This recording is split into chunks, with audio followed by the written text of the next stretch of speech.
the way of proving to you that this is doable and this is attainable. The goals that I've set for myself are attainable and I can do it.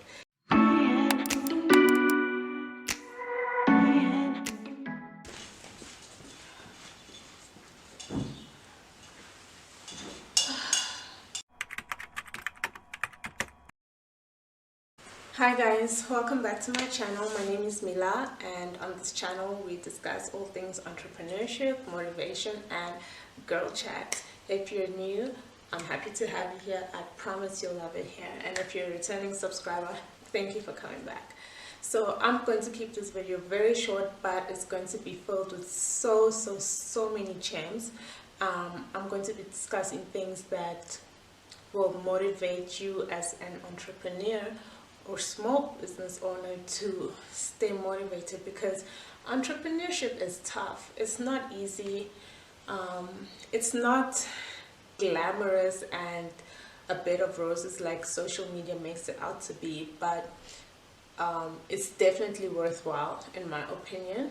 But it's really hard staying motivated, and I think that what I'm going to share today is topics that aren't really discussed by many, and have helped me remain motivated over a year into business now, and I'm very sure it will help you stay motivated too. As always, if you like the content, please like, please share it, please comment below, let me know what motivates you, and don't forget to subscribe.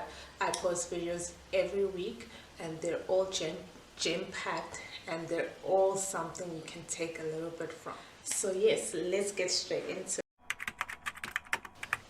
One of the first things that can help you stay motivated as a small business owner is knowing your why. Knowing your why is so important. Knowing the reason behind why you started your business is really important, because that helps you to keep going. That helps you to keep that purpose and that reason in mind whenever you face challenges, because the challenges are going to come, the obstacles are going to come, and when you have a reason as to why you started this business in the first place, it makes it easier to overcome the obstacles and the challenges that you face along the way. Yes, we all want to make money. I mean, who doesn't? But I personally don't think that should be your main reason, because when the going gets tough, money as your sole reason for doing what you're doing is going to make it very hard for you to stay motivated, because you know, challenges that we face vary, the obstacles that we face vary. Tomorrow it might be something, the next day it might be something else, and in order to overcome those challenges we need to have certain strengths, certain attributes that will allow us to overcome those challenges, if you get what I mean. Have a really strong reason as to why you are starting this business, as to what gets you going, because you will need to remind yourself of that on the days that things get tough and on the days that feel like you just want to throw in the bag and quit, because days like that will come, and having that solid grounded reason will help you to keep going. I think this is a key one, because having a business bestie allows you to have somebody that you can bounce off your frustrations on, that you can vent to, that you can rant to, and that person will most likely understand where you're coming from, because they might have even experienced the same issues or problems or challenges that you might be facing.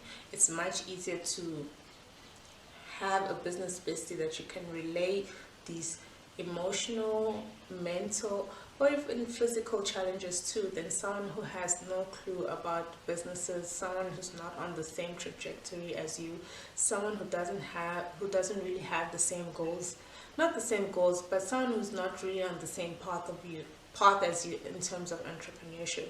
You need someone that can relate to you, someone that will most likely listen, and someone that will also offer good advice if you need advice based on also their own experiences, because you're both on the same path. What I love about this one is that it doesn't have to be a person that is physically there. So it doesn't have to be someone who is in the same city as you or in the same country as you. With the technology that we have today, it can be someone that could be thousands of kilometers away from you in a different country, but you can connect with as often as you want. When looking for a business bestie, it's also important to look for someone in the same field as you. It helps looking for someone in the same field as you, someone selling something along the same lines as you. So if you're a product-based business, it helps to have a business bestie who's also product-based as opposed to service-based, because you'll be able to relate to each other much better, right? And it's important to have someone that is trustworthy, because you're going to be bouncing off ideas off of them, you're going to be venting to them, you're going to be sharing a huge part or as much as you wish to of your business and yourself. And ideally you'd want to do that with someone that is not going to take that and throw it in your face, or is not going to take that, run with it and try and make something out of it. So it needs to be somebody that you can trust, you can rely on, and that can listen and just be that support you need when those days come. This one is so important. Like, this one is, for me, the biggest way to stay motivated, and I don't hear a lot of people talking about it, but it's important, and this really has helped me in so many ways, and I'm very certain it will help you too. You need to filter out the things that you take in on a daily basis. Social media is tricky because on the one end, you can be bombarded with people showing their happiness, sharing their successes, sharing their milestones, and if you're not there yet, it can be a bit hard for you to see those things and wishing the same for yourself. But at the same time, I like to see it as a way of keeping yourself motivated, as a way of saying, look, if this person can do it, so can I. What's so different from them that I can't do?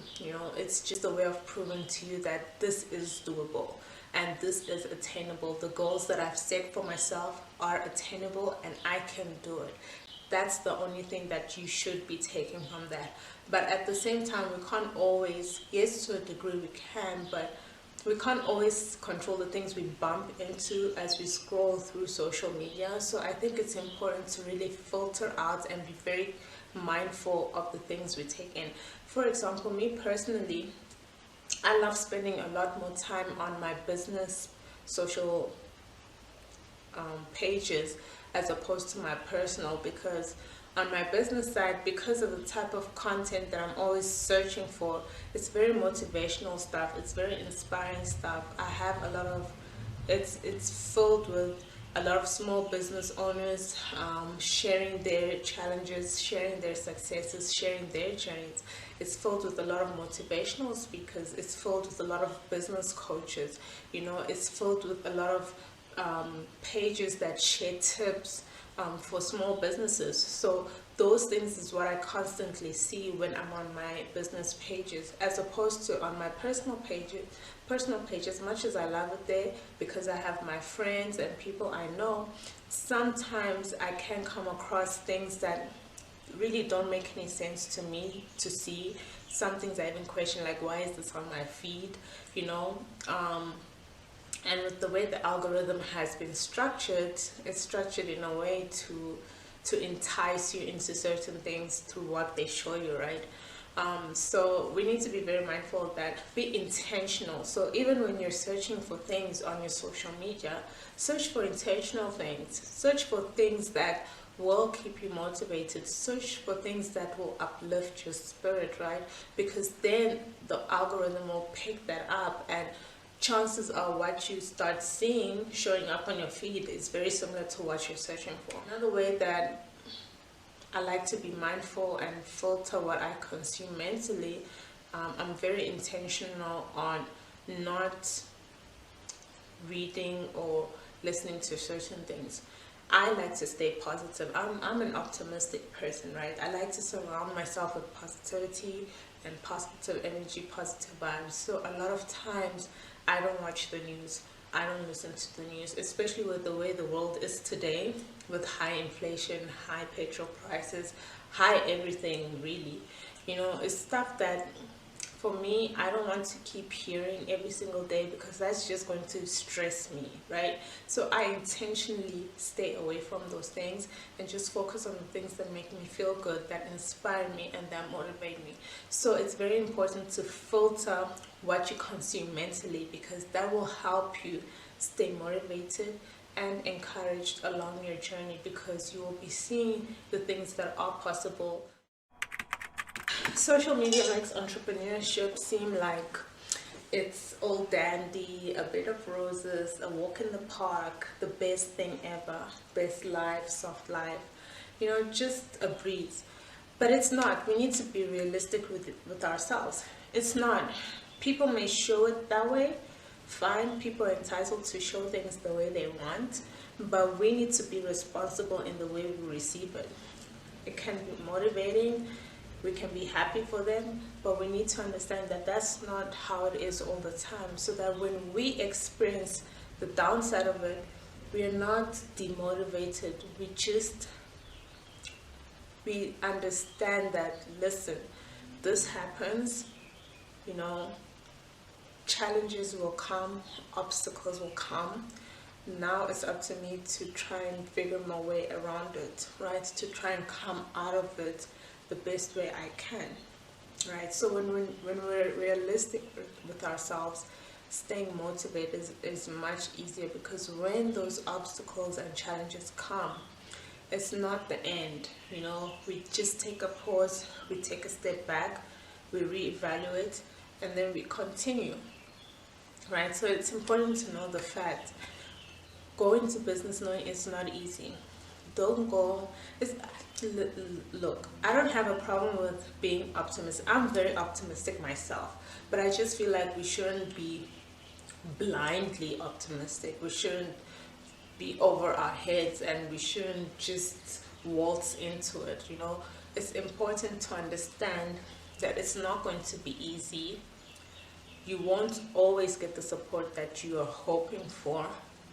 You won't always succeed at the pace and rate that you want. Things won't always go your way, but it's okay. So that's what knowing the facts mean. When you just waltz in, la la la, tra la la type, you're so blinded by the realities that when you're hit by them, it's much harder to come out of it. It's much harder to keep going. It's much harder to focus on what you need to focus on to maintain the pace that you need to maintain to meet or achieve the goals that you want to achieve. So knowing the facts is really important. So yes, that's all I have for you for this video. To recap, how to stay motivated as a small business owner, know your why, have a business bestie, filter what you consume, and know the facts. I hope you found that really, really helpful. Thank you so much for sticking with me through this video. If you watched it all the way to the end, I really, really appreciate it. I'll be coming with another video next week. In the meantime, continue showing up for the dream life that you hope for, because you're worthy of it, you deserve it, and it is attainable. You can absolutely have it. Thank you, and I'll see you in the next video. Bye.